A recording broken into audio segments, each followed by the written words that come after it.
చదివి వివరించి తెలియజేయమా.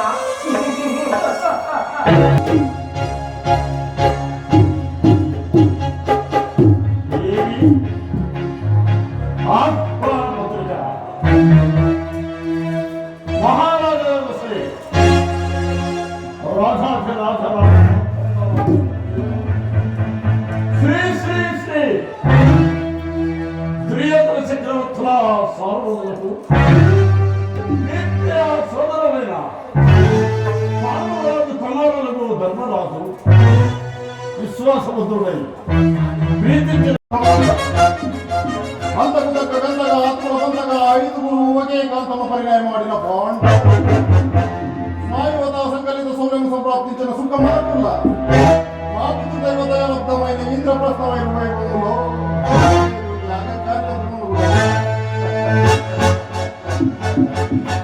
యమలోకం తమ తండ్రిని నరకలోకం నుండి స్వర్గలోకముకు చేర్చుట దీని ఆంతర్యమట. ఏడు కల్పనా చాతుర్యము సాటి రాజులలో రారాజు భవననిది ధర్మమతిని దుష్ప్రయత్నమైంది.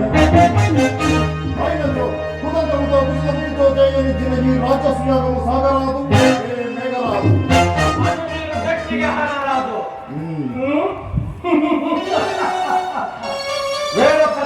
నీవు పోలితో అనియుక్త క్రోధంతో హస్యాపరుడు సుయోధనుడు రాజస్యాగానికి మిల్లలే తగ్గింది. ఒకవేళ నీవు పోకపోయినచో త్యాగమా సాగునేది కాదు. పోయినచో సజనుల మీద సమాధానంతో వచ్చినన్న మంచి పేరు నీకు దక్కింది. ఎదిరి బలాన్ని బలగాన్ని కనిపెట్టే హదులు చిక్కింది. ఏదేలా పురుషాలముడు మానవీయుడు మంచివాడన్న కీర్తి నీవు దక్కించుకో. ఆ పైన కొంచెం వంచనీకి అయిన దానికి కాని దానికి అయిన వాణ్ణి అమ్మ తమ్ముడిని వేరు మమ్మల్ని నేరున్నారుగా. మూడుతోనే చేయాలి, మంత్రంతోనే కోయాలి. కనుకహిత పురోహిత ప్రక్క మత్తంగ సామంత దండనాయక వార మనక జలక రుక్క నాటక వినోద మనోహరములకు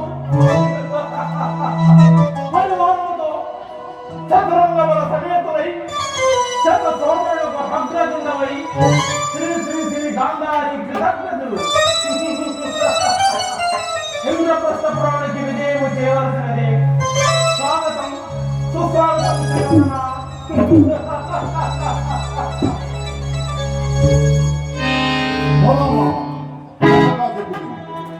ಈಗ ರಾಜಸ್ವೀಯವನ್ನು ಸಂದರ್ಶಿಸಿ ಸೋದರ ದುಶ್ಯಾಸನ ನನ್ನ ಅಂತಸ್ತುకు తగినట్లు